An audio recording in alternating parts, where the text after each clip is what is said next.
Welcome to Go Big Omaha, our all-new sports studio Zoom show featuring a plethora of sports current events and features and grand conversations. Jon Nyatawa is my co-host. I am Dirk Chatelain, and we're here to talk about another big week in the sports world.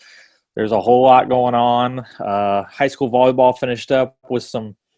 I think the best high school volleyball that we've ever seen in this state. High school football is coming to a peak here. There were some big upsets last week.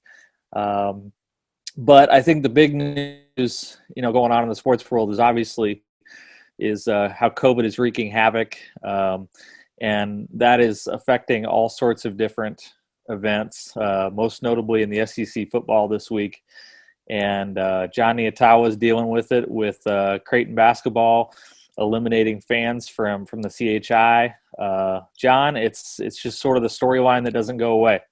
Yeah, and there's always hope, like I talked to Creighton athletic director Bruce Rasmussen about the decision to at least start the season with no fans, and he's like, we're going to start conservatively and hopefully it gets better. And I think you hear that constantly across college sports, professional sports, like we'll see what we can do and then adjust on the fly. And more times than not, it seems like the adjustments are required because, positive tests happen on your team or on the other team.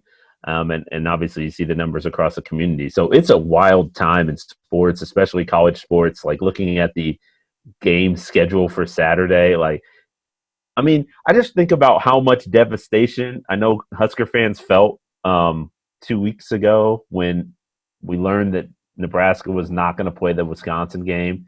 Too many positive cases in Wisconsin. They had to stop football activities for a week. And there's so much disappointment. And I'm thinking everyone's going to feel that. And you may feel it twice or more because of the situation we're in. So, like the SEC, are they even playing? Can you even count this week? What's going on? I think I think college football needs to consider moving everything back. And I don't know how you do that practically, but you're going to have some contenders that play, 6-7 games if they're lucky. And I just think, there wasn't enough flexibility in the schedule. There's a lot of postponements that are moving back to mid-December at this point. And I think it would, if there's any way to move the postseason back, now is the time to do it. I look at a game like Notre Dame Clemson, John, and I'm watching that thing live. I think, a lot of sports fans were. And on one hand, it's like, oh, this is so cool, a huge upset.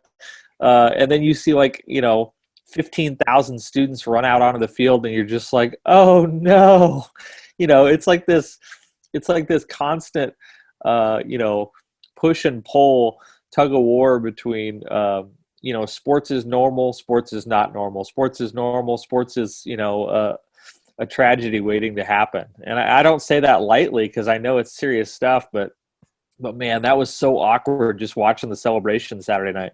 No, I thought the same thing. Honestly, if I flash back to Creighton's victory over Seton Hall in men's basketball right at the start of the pandemic, it was before I think we had all grasped the seriousness of this, and there was a court storm. And in the back of my head in the moment, I'm thinking, is that good? It doesn't matter.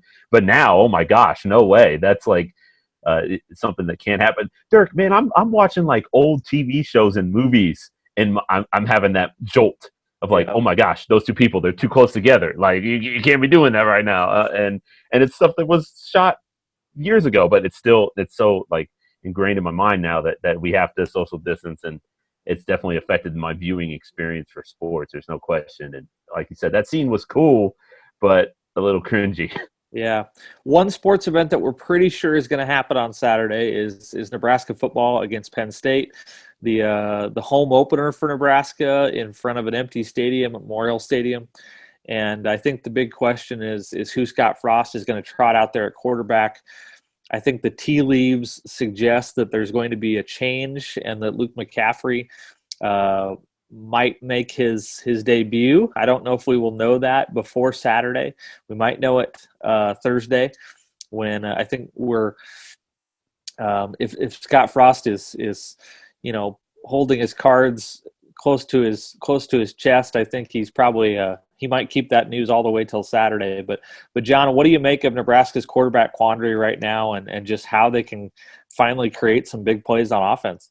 Yeah, I mean, I'll defer to our wonderful Husker beat writer experts to give you the sort of nitty gritty on that battle. But I think from a big picture view, it does kind of feel like Nebraska has lost. And I guess this is probably not just unique to this year, but you watch that game against Northwestern and you're just kind of waiting for Nebraska to seize control of it and go out and win the thing.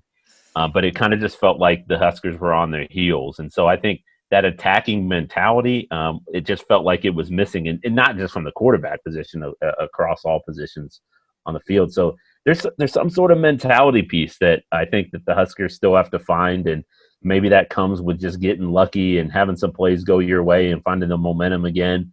That might be something to look for on Saturday. But there's something about the psyche of this group. Man, I feel like we've talked about that with Husker football for a decade, but it's hard not to ignore when they're basically on the cusp of victory 3 different times against Northwestern, and every time it's like base plan. John, it's interesting to me because I sensed a disappointment, almost I don't want to say lack of hope, but it really hit people hard on Saturday. I think watching Nebraska's offense struggle the way that it did, and it strikes me because I think when a program struggles, when it's the side of the ball that is supposed to be the weakness, it's people can tolerate it a little bit more because there's a sense that, okay, that'll come along eventually, or that's not supposed to be the foundation of the program. But when it's Scott Frost's offense that struggles, just as it was when Bo Pelini's defense struggled, it seems to hit people harder.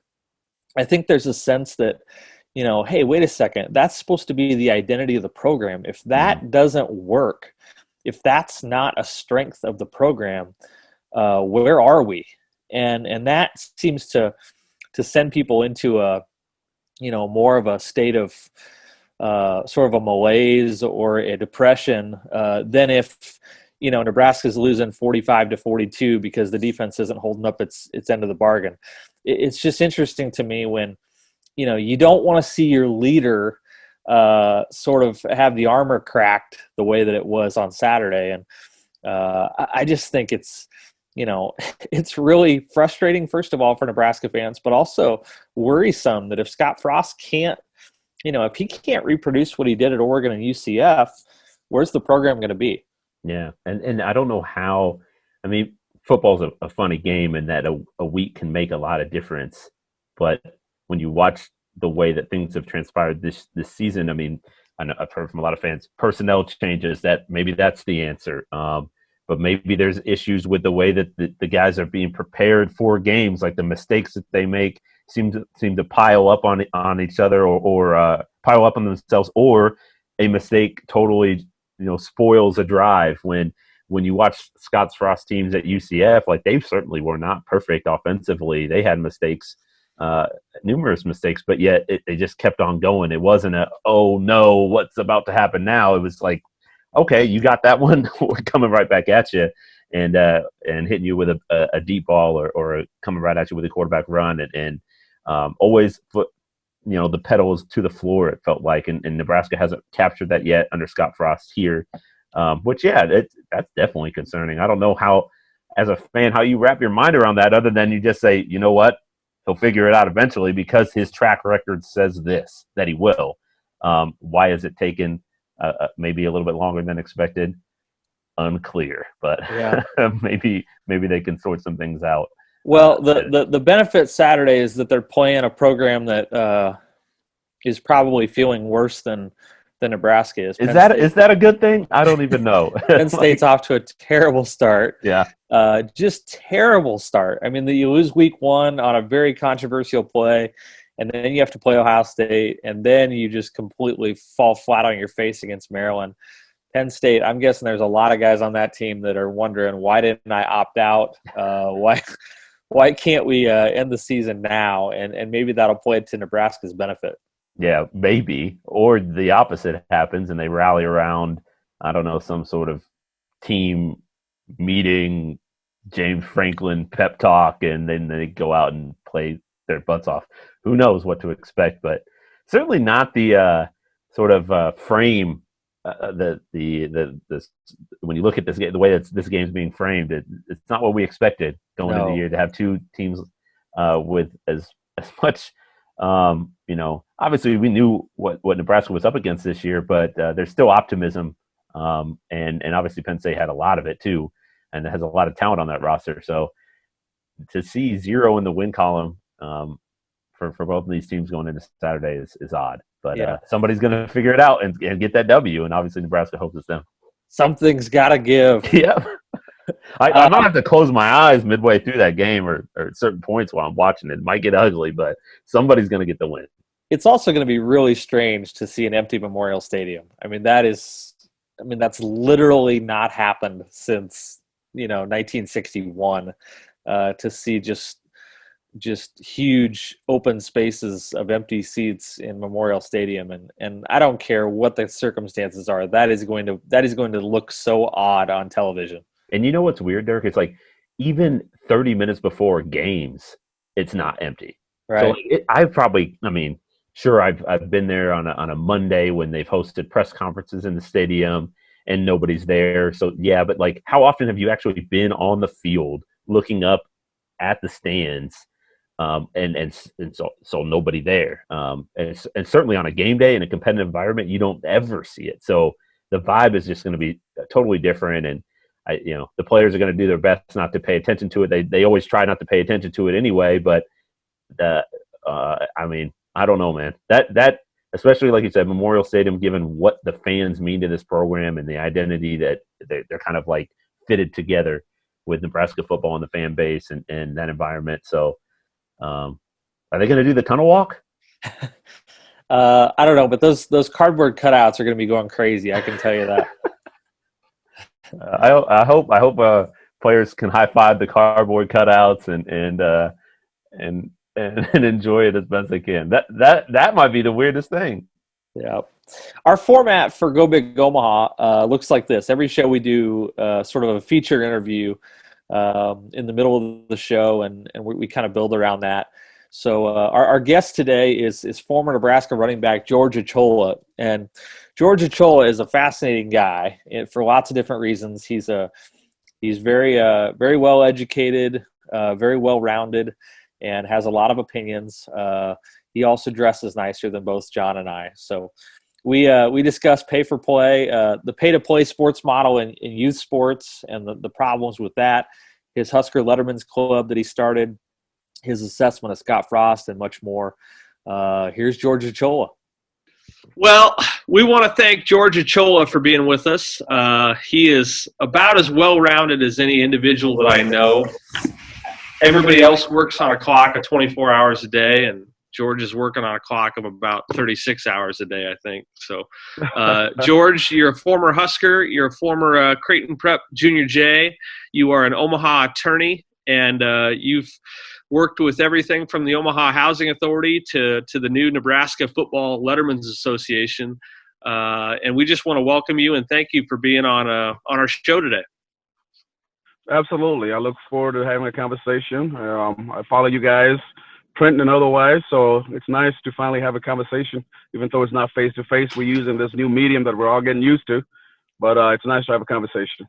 It's I always know that I need to be careful with what I write. I need to dot all my I's and cross all my T's, because if I mix up something or don't think something through, I'm going to get an email from George. So I really appreciate your readership too. No, you're a very good writer, and your pieces have been excellent, and I think some of them have been very thought-provoking. I think some of the things that the community has needed to see and read, and that's why I kind of like reading some of your pieces, because while they're clearly sports-related, they also touch on a lot of other issues that are related to sports in terms of societal issues, economic issues, things that I think Sports Reveal are a part of. Yeah, George, one of the things that I think is a passion of yours and something that I like to write about too is is just how sports, fits into the broader city. And I think what's so interesting about what COVID has exposed is the disparities in the city, the disparities in opportunity. And we see that in high school sports where OPS kids, for instance, are not able to play this fall while other communities are. We see it in youth sports where, some kids are just rolling right along. It's nothing, and other kids have had their opportunities stunted. I'm curious what you've seen over the last 6 months, just in that regard, and what your fears are, I guess, in terms of how COVID has changed the game. Well, COVID is what I would call the person who pulled the blanket off the bed and exposed, to a certain extent, more than we've already seen it, some of the issues of disparity that we have within our community in regards to sports and other things. And so what I've seen is essentially, you hit it on the head. The more suburban, more affluent communities, I think while they got hit hard, I think a lot of the kids that were in those communities got back to the field and to the court a lot quicker than the kids in the communities that are low income or not as affluent. Soccer is a sport that I know very well because I coach. The select soccer community is rolling right along. They've been rolling right along for the last 4 to 6 weeks before anybody else really got going, because the resources are there from a parental and just from an economic standpoint to put these kids back on the field. And I think the kids that are low income or not as affluent are being left behind more than they were before this even started. I think from an OPS perspective, you've got kids at OPS that have an opportunity to showcase themselves and have an opportunity to maybe use sport as a leverage to a better life, a leverage to a better education, but not that they're sitting on the sideline. Unless you're a superstar, a lot of those kids are going to get overlooked. They're not going to get the opportunities that they should have. And so it's a damning indictment on our community and our society that a system, an ecosystem sports, that was one of the great American meritocracies. It didn't matter if you're black, white, rich, poor. If you could play and you had passion, you had an opportunity. And I don't think that's the case anymore. And I think COVID, to a certain extent, has exposed that in more ways than one. George, you're an attorney by trade. You have your hands in a lot of different things, but one of your passions is sort of creating as much of an equal playing field as possible for our kids across the community. And I've seen it just in your emails and just in your comments and our conversations over the years. But you're really concerned about what, not just COVID, but what's happened. Especially in some of the I'll use soccer, softball, volleyball, sports like that, where you're really seeing kids get left behind, right? Yeah, it's a shame that, for example, soccer, that is the world sport, and it's a vehicle for a lot of kids in the world who are poor, low income. If they can play, they have access to coaching, they have access to resources, and they get identified, and they play at the largest stage in the world, which is the World Cup and some of the best leagues in the world. And here in the United States, for whatever reason, I think it's economic primarily, when adults figured out that they could make money off of kids, we have created a system where you've heard the term pay for play, where, if you've got money, you can buy access to facilities, you can buy access to coaching, and you can buy skill to a certain extent. And what's occurred is, I think that we've essentially created a two-tiered athletic system, especially for what I would call the primary select sports right now, which are soccer, baseball, volleyball, and softball. If you look at the economic number, if you look at the racial numbers in those sports, they're damning. It's clear that the kids in certain aspects of our community are not getting the same access to those resources that the kids are in West Omaha and the more affluent areas of our community. I mean, soccer is a sport that you need a ball and you need a couple goalposts. And here we are, we've got kids paying $1,500 to $2,000. That's just to get on the team, let alone the travel that is required by a lot of these clubs for some of these kids.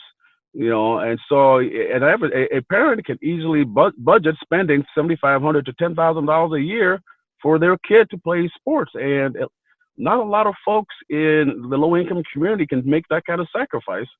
And so what's occurred is we've taken a system of meritocracy and we've made it another system where economic realities rule the day. I was going to ask you, George, just from your experience, what are kids missing? You know, when they're not able to have the same access, or maybe they're not even able to participate like we're seeing now because of the coronavirus in certain areas of our community. I mean, I think a lot of people know the answer to this or think they know the answer to that, but what do you think kids are missing without the opportunity to play sports or have that extracurricular piece to their daily agenda? I think there's two things. Number one, you know, a lot of people think it's cliche, but I can tell you, sports teaches certain life lessons. Sports teaches certain life lessons in terms of, you know, when you're on a football team or when you're on a soccer team, if you're lucky enough, you're dealing with kids from every aspect of our community, black, white, rich, poor, suburban, urban, but you all come together for a certain purpose. Clearly that teaches certain life lessons. I think the life lessons of just hard work and diligence sports teaches, but also opportunity for a lot of kids. Sports is a vehicle that they can use for an education, whether it's at the Division I level or below. I think that it creates that opportunity for kids to get out of their communities and use that as a vehicle to further themselves and to further their education. And so I think what's happened, you know, I think with Title IX, especially on the girls' side, if you've got a young lady who's fairly athletic and who's a good soccer player, a good softball player, or a good volleyball player, chances are somebody's going to give her some money to go to school. And I think what's happened is we have shut out an entire community from that opportunity. And I think that's reflected in the numbers in our community in terms of the kids that are getting the so-called money to go play college moving forward. George, one of your most recent pursuits is the Nebraska Letterman's Association for Former Football Players. And I think you've looked around the country and seen other schools doing this, and you've seen the benefits of creating a network of former players that can help each other and mentor each other and also just keep each other connected a little bit. What is your vision for this thing? Because I know you have big dreams, and I know you want to help people. What's kind of your idea behind the Letterman's Association? Well, the vision behind that is kind of, you know, I've been talking to, I call them, you know, they're older than me, but you know, the 70s guys, the 60s guys, they were kind of pursuing to get this thing together just as a means of camaraderie to make sure that us as former Huskers somehow stayed connected with the football program, stayed connected with the university. I think that was what was important. But I think it's also an opportunity for us to create some mentoring and to create some opportunities, because I will tell you, rightfully or wrongfully, when you're 21, 22 years old and you take off the pads for the last time, which 99% of us do, it's a reality check to figure out what you're going to do in the next phase of your life. And if you don't have any guidance, you don't have any foundation, I think you can get somewhat lost. And part of what we would like to see is us working with the former players as they're coming out, because we have networks. And I think if you were to look at the network over the last 30 years, 40 years of football players that are coming out, we've got doctors, we've got lawyers, we've got policemen, we've got entrepreneurs, we've got just about every skill set available. And making that available to the kids as they're coming out, I think is important in terms of mentoring, in terms of giving them opportunity, in terms of giving them a network for which that they can fall back on and get some guidance. I think that's a key core of what we want to do. And the second part of that is, you know, when you play football and you play there for 4 or 5 years, you're a very tight-knit community. And what I will tell you, you know, you're a very tight-knit community, but the thing is, we come from every aspect of America, all over the country. And once we leave, you know, rightfully or wrongfully, I don't know why it is, you know, and I was talking to the alumni director, not the football alumni director, but just the overall Nebraska alumni director. The football players are one of the groups that they have the hardest time keeping track of, because once we leave, we leave. And so the thought process was, if we can create this as a vehicle for us to stay connected, for us to be able to do reunions, for us to be able to help the university with the football program, that was kind of the vision and that was kind of the goal behind the whole thing. You mentioned that reality check that athletes have to like adjust to, or sort of embrace, maybe even after their playing career is done. A lot of them are done after college. What was it like for you, or maybe what kinds of stories have you heard from guys, former teammates, of like how real is that reality check? I mean, like, are you stunned for a couple months, or how quickly can you find the next chapter in your life?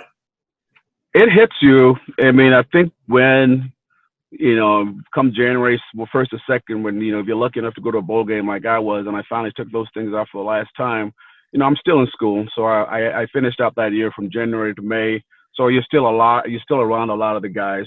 That's your network. That's kind of your safety area. But when you leave, you think about it, every fall, basically from the time you were 10 or 11, you knew what you're going to be doing basically from August through November, December, January. And it can leave you lost when you're finally getting to that point where, like, oh, wow, this is the time I should have been starting football, and here I am. What am I going to do? It is a reality check. And luckily enough for me, I'm one of the few kids that I was lucky enough. I had a foundation underneath me in terms of my parents. And I always knew that education was something that was primary, something that was important. And I kind of had outlined a roadmap of what I wanted to do. So making that transition was a little easier, but it was still very, very difficult. And what I will tell you is when I was living in Lincoln, one of the things that I really hated to see was guys that played 10, 15 years before me. I could see them in the community struggling.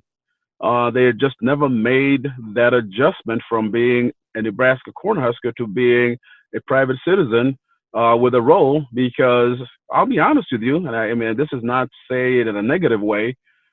Once you leave, that ship sails on. They continue to go with it. The fans go with them.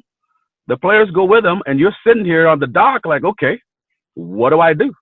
And it is a reality check, because if you've allowed football to be your identity, to be who you are, you'll find a lot of folks struggling, and sometimes you find a lot of folks struggling and doing things the wrong way. It's interesting because I feel like it's probably one of the under-discussed or undercovered issues in college athletics, just what happens to players after they're done, and maybe what role should or what role do universities play in that, to set guys up for success after they're done playing? Because so much attention is focused on, okay, what are you going to do when you're on campus? Are you going to go pro? How much better can you be an All-American, All-Conference? And you're not necessarily thinking about, okay, age 30, where am I? Or age 40. And I wonder, from your perspective, is there more that universities can do? I know Nebraska does a lot. They've got their life skills program, and that's worked out pretty well. But what do you see from other universities or just across the country, ways that they can help athletes out, be better prepared I think sports? As you asked the question, I think of two things. Number one, having an organization like the Alumni Association that we are putting together, I think is a good start. So kids know that there is a resource, even for the kids that are going to the league. We got guys who play in the NFL. There's a lot of Huskers who play the NFL who can give guidance to the guys that are leaving. These are the mistakes we made, or these are the mistakes you should look out for. So I think having that kind of association is important. The life skills people are good, but to a certain extent, it's still academic. It's not real world. And making that skill transfer from academic to real world is very difficult. But having folks that have done it, having mentors that have done it, I think is important. And the second thing is, I know this is a difficult discussion, and I'm probably opening a Pandora's box, but I think there really needs to be a discussion about pay. And by pay, I mean this. I'm not in favor of giving a 18, 19, 21-year-old kid $50,000, $60,000 a year, because that's just a recipe for disaster. Because we know what's going to happen. It's going to be wine, women, and song, and other ill effects that we don't perceive or we don't think are going to occur. But I think having a system where you kind of create a quote unquote, for lack of a better word, some type of retirement fund or equity fund for players, where you essentially you say, you know what, we're going to give you enough money so you can live on campus, have an apartment, buy some food on the weekends, but we're also going to put some money away for you and basically incentivize for you to graduate. So I would say, if you're going to say, this is probably going to be more of a Power 5 discussion than anything, that say, okay, look, if you for every year that you're in school, we're going to put $50,000 away, okay? And if you graduate, then what occurs is it's kind of a vesting system. So if you went 1 year only, you get the 1 year only for, and the way that I envision this being paid out is, going back to your question, is you don't get all that money when you're 21, when you graduate, when you walk out that door. We kind of treat it as an annuity. So at 5 years, you get a certain number. 10 years out, you get a certain number. And then we would envision by the time you're 40, 45, then maybe you get whatever's left in that account. So at least you've got something available for you, especially when you're more mature, maybe you're more established, you've got family, and this money might be able to help you do some things for your family. It might be able to help you establish a business.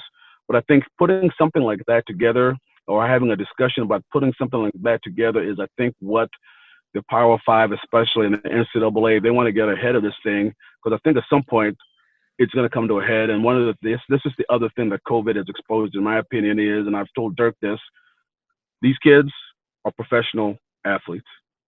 You've got colleges who want to play football because it's an economic sustainer of the rest of the athletic department.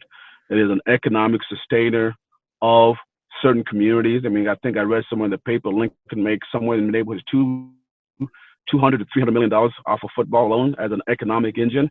And that's a reality that I think has now been exposed, because, I'm glad that the kids are going back to play. That's what they want to do. That's what they're trained to do. And that's what they should do. But part of this conversation is, kids want to play for the love of the game. But I think a lot of adults are making these decisions based on economic realities. George, we can't. I mean, it's probably the big story of the past month is whether it was the right thing to play or not. As you followed the Big Ten Conference and college football in general over the last 4 to 6 weeks, what did people get right? What did people get wrong? If you were advising the Big Ten Conference or the University of Nebraska, what would your message have been? I think the thing that they got wrong, number one, is transparency.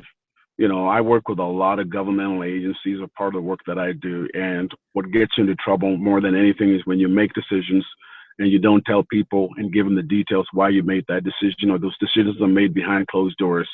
Those decisions should have been made because everybody was watching. They knew everybody was watching, because we've all been sitting around for months wondering, is this going to happen or not happen? And those conversations should have been had in a public setting, so that people don't think that there was some type of conspiracy. Because, now we've got politics leaking into it. People are thinking that some of these presidents are quote unquote blue state presidents, so they want to make this a political thing. And I think that's the wrong message. So they let the message get out in front of them instead of them getting out in front of the message. So the first thing they should have done, they should have been more transparent about why they did what they did, and what considerations that they took into play. Because like I told you, Dirk, I don't know what went in that decision, but I can't imagine that the economic devastation that was going to occur or has occurred is not something that didn't come into their minds when they made this decision. So I think that's the first thing. The second thing is I think they would probably be a little premature. As we know, every 2 weeks this thing changes. So I think they probably should have taken a little bit of a wait and see approach, because I think there were some models out there that they could have used to make that decision. Maybe they did, maybe they didn't, but I don't know, because we were never privy to those conversations. Those conversations were never divulged to the rest of the community. I mean, you got the high schools that are playing, the high schools in Nebraska that are playing. That's an easy model to take a look at what's happening at that level. You got the Creighton prep thing that's occurred, and it's occurred to some of these other schools. But you can learn how to deal with those things, how to build that into the schedule. Some of the testing protocols, Major League Soccer, Premier League, NFL had certain things that they were putting together. And it looks like a lot of people had put a lot of work into making sure that they could find ways to play. And maybe the Big Ten did that, but they never really explained themselves to the community. So now they found themselves in the position that they were. George, I have a hard time just internally, rationalizing some of the things that we're doing across sports. When I know that essential workers are not receiving the tests that they deserve, and there are communities all across the country that have been totally left behind in this thing. whether it's nursing homes or packing house workers or whatever. To even discuss sports sort of makes me queasy sometimes. And yet I also understand what it means to us culturally and even spiritually, how it binds people together, and economically what it does. How do you justify the conversations that we're having and even getting fired up about the things that we're getting fired up about, when obviously 200,000 people have died, and that's more important. We all understand that. But how do you sort of square those things in your own mind? You're right. It is a difficult thing to take a look at, because at the end of the day, we always preach we got to do what's in the best interest of the kids. So I'm hoping that's the driving star, and I'm hoping that's the guiding principle that everybody is operating off of, what is best for these kids. Because it is right. It is difficult to square sports being played with what's going on in the community, and especially when you're talking about 18, 19, 20, 21-year-old kids. It is a difficult conversation to have, to basically indicate that, okay, we're going to play sports. I mean, I saw somebody sent me a joke the other day. It kind of put things into perspective for me. I think they were talking about the state of Georgia. In the state of Georgia, they can play football, but they can't vote in person. So that clearly tells you that, rightfully or wrongfully, sports is I think, and you hit the key word, maybe it's a spiritual, it's a communal experience that it's almost a religious experience for a lot of folks, and I think that's the only way we can justify pushing forward as hard as we have. John, you want to ask him about where he comes from? Well, I was thinking about that. I also was curious. I know, George, you're a huge soccer guy. Who's your team? I am a Manchester United guy. That's my team. Man. All right. That's my team, and of course, I love watching them play, and I'm probably going to get a lot of crap for this, but on the men's side in the World Cup, I love the German style of play, and I'm hoping my American friends will say, what about the USA? I'm like, okay, I like watching the USA, but I generally know that they're going to be out fairly quickly, at least until they change their model of how they do things. I don't think the U.S. men are ever going to be competitive at the World Cup level until they figure out a way to make soccer truly an across-the-board sport, and not a sport just for the affluent kids in the communities. But the Germans, I love watching the Germans play, because it's a style of football that, it's disciplined, it's physical, and when they throw some athletes into there, it's fun to watch. So you grew up with the game, I'd imagine. You grew up in Kenya. Yep. What's the link there? How big of a part of your childhood, your upbringing, did soccer play into that? Soccer was my original sport. Soccer was my first sport, and the sport I played for quite a long time. And as you know, that's kind of the world sport, and that's what kids grew up playing. So soccer was the sport I grew up playing. And then, we immigrated to the United States, and as I got older, I continued to play soccer. And that was before the onslaught of the select world madness, the pay-for-play madness. So I was able to play. But as I think soccer did not become a state-sanctioned sport until after I graduated from high school. And economically, football was something that I was excelling at, and there was an opportunity to go to college to play football. So that's kind of where I put my baskets in the football basket, because I knew that was the opportunity to get an education, have somebody pay for it, because I could run a football. Yeah, this is going to surprise you guys, I think, but I don't have a lot of connections to the Kenyan community, and I'm with two guys right now, Jon Nyatawa, whose dad is from Kenya, and George, you grew up in Kenya. It's pretty cool to have that link with you guys. Yeah, it is. It is very cool. Well, what's funny? I used to give my dad crap as a kid because I didn't understand. I was like, Dad, where's Kenya in the World Cup? Like, how are you watching this? So how do you love this game and your country isn't represented?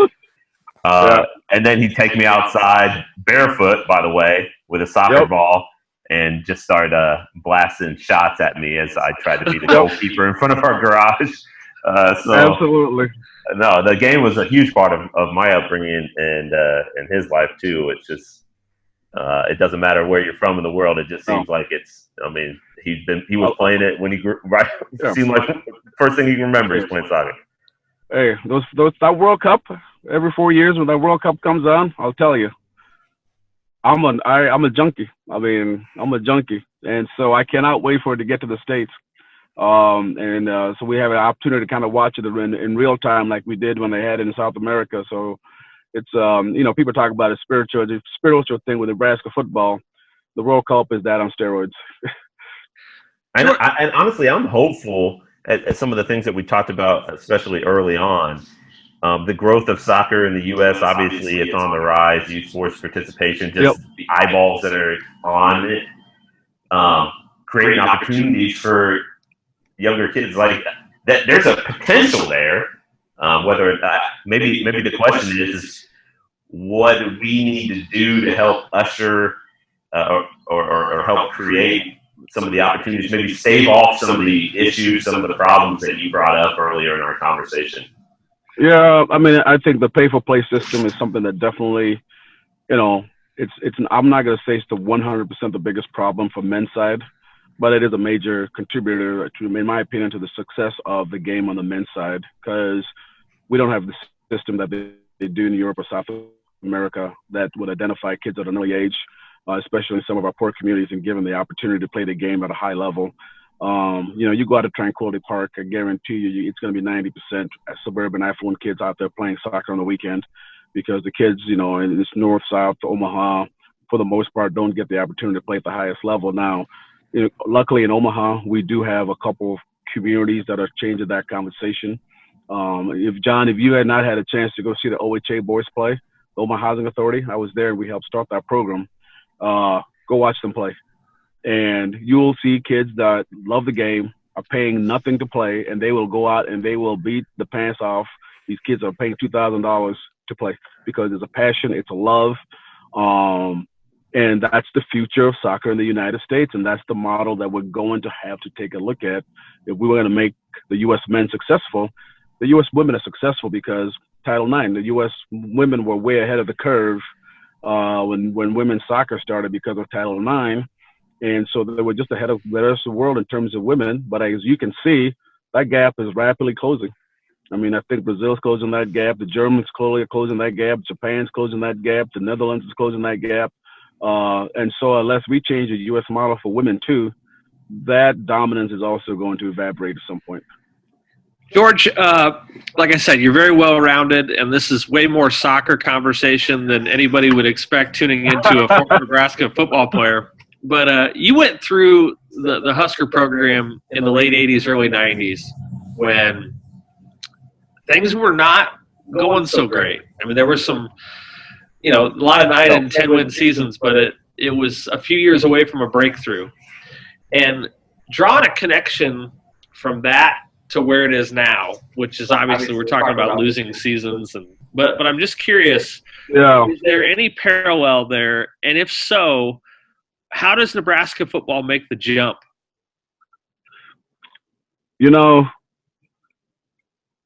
Back in the 80s and early 90s, we were 9-10 win game seasons, and we generally lost to the likes of Oklahoma or Colorado, who were usually national title contenders. We played a certain style of football, physical, power option football. And I think that model worked for us because when you have a state of 1.9 million people, to produce the number of athletes that you need to play at that level, it takes an outstanding number of athletes to be able to do that. And Nebraska just was not producing that. So I think for Osmond's philosophy of, I'm going to create a system that I can recruit to.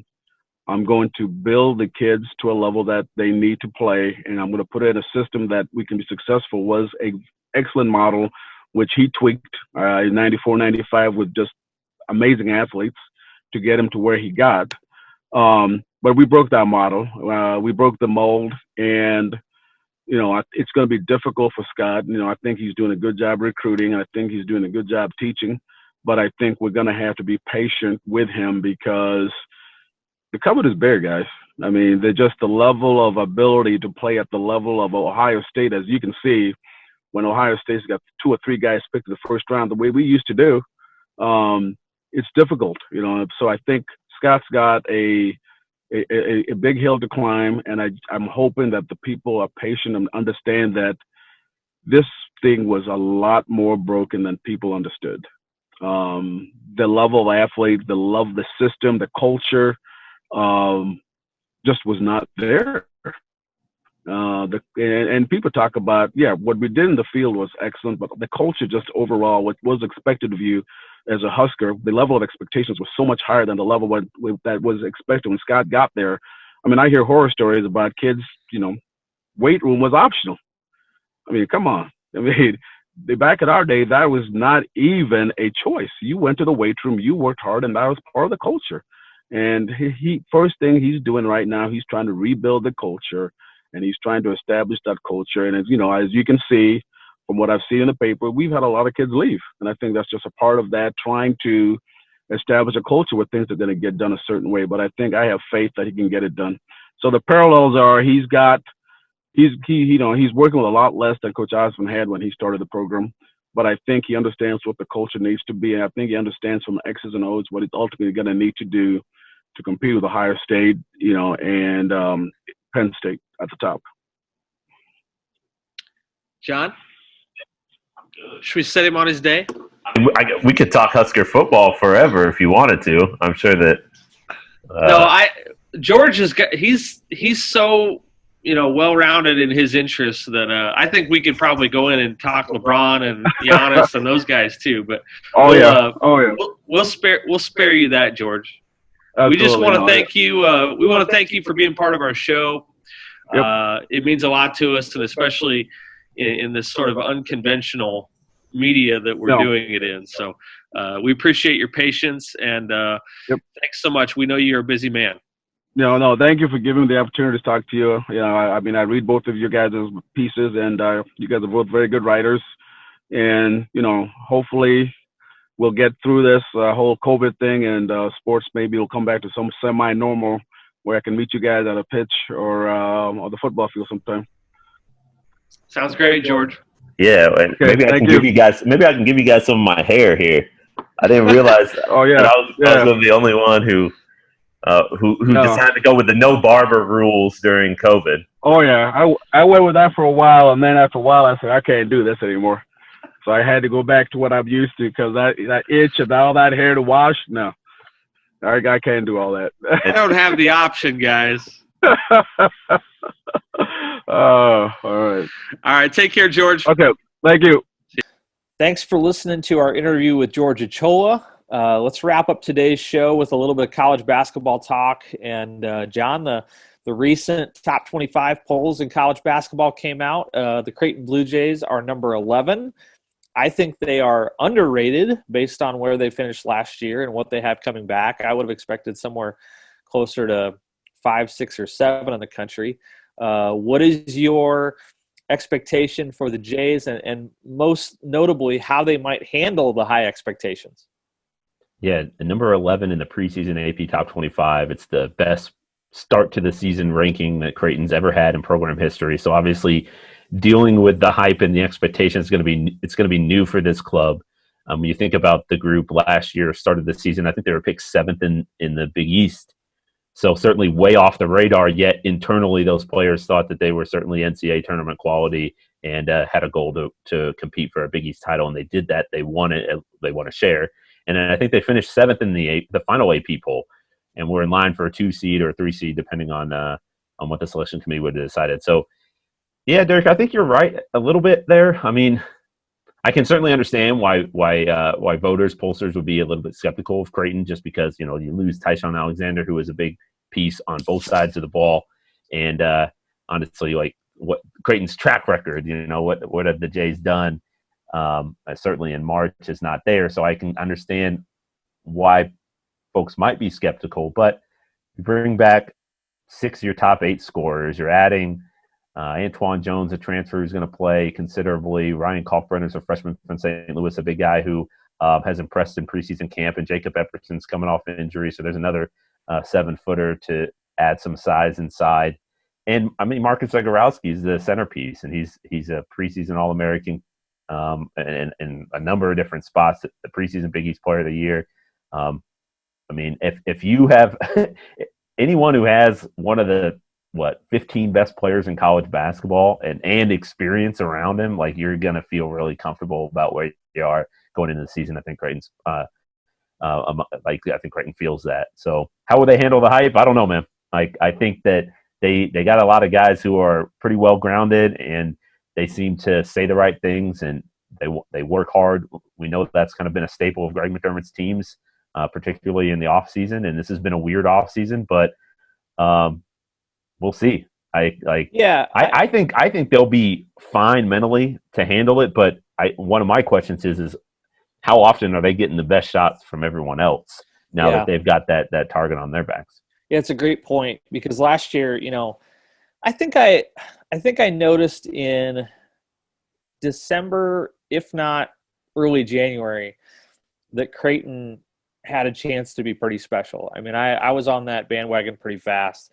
And I think they did kind of catch people off guard though, especially with their style of play.